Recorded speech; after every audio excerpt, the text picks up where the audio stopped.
சாலை விபத்தில் சிக்கி காலை இழந்தாலும் படிப்பில் ஆர்வமுடன் உள்ள தனது மகன் கல்விக்கு உதவி செய்யுங்கள் என கண்ணீர் மங்க தாய் விடுத்த கோரிக்கை செய்தியாக வந்ததை அடுத்து தஞ்சையில் உள்ள ஜோதி அறக்கட்டளையினர் மாணவனின் கல்வி செலவுக்காக 50 ரூபாய் ரொக்க பணமும் புத்தாடைகள் 1 மாதத்திற்கு தேவையான அரிசி மளிகை பொருட்கள் வழங்கியது.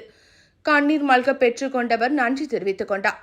தஞ்சை மாவட்டம் கண்டியூர் காளியம்மன் கோவில் தெருவில் வசித்து வரும் சசிகுமார் சத்யா தம்பதியினரின் மூத்த மகன்தான் சமீர்குமார்.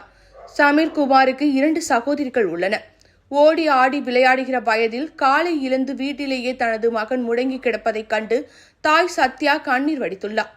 உடல்நலம் பாதிப்புடன் கூலி வேலைக்கு செல்லும் கணவன் அன்றாட வாழ்க்கையை நகர்த்தவே சிரமப்படும் குடும்ப நிலை. இருந்தாலும் படிப்பில் ஆர்வம் இருந்த தனது மகனை மிகுந்த சிரமத்திற்கு இடையில் படிக்க வைக்கிறேன், கல்விக்கு உதவி செய்யுங்கள் என கண்ணீர் கோரிக்கை வைத்த செய்தி ஒளிபரப்பானது. இந்த செய்தியை பார்த்த தஞ்சையில் உள்ள ஜோதி அறக்கட்டளை அந்த மாணவனின் கல்வி செலவுக்காக 50 ரூபாய் ரொக்க பணமும் புத்தாடைகள் 1 மாதத்திற்கு தேவையான அரிசி மளிகை பொருட்களையும் வழங்கியது. கண்ணீர் மல்க பெற்றுக்கொண்ட மாணவன் குடும்பத்தினர் கைகூப்பி நன்றி தெரிவித்துக் கொண்டனர்.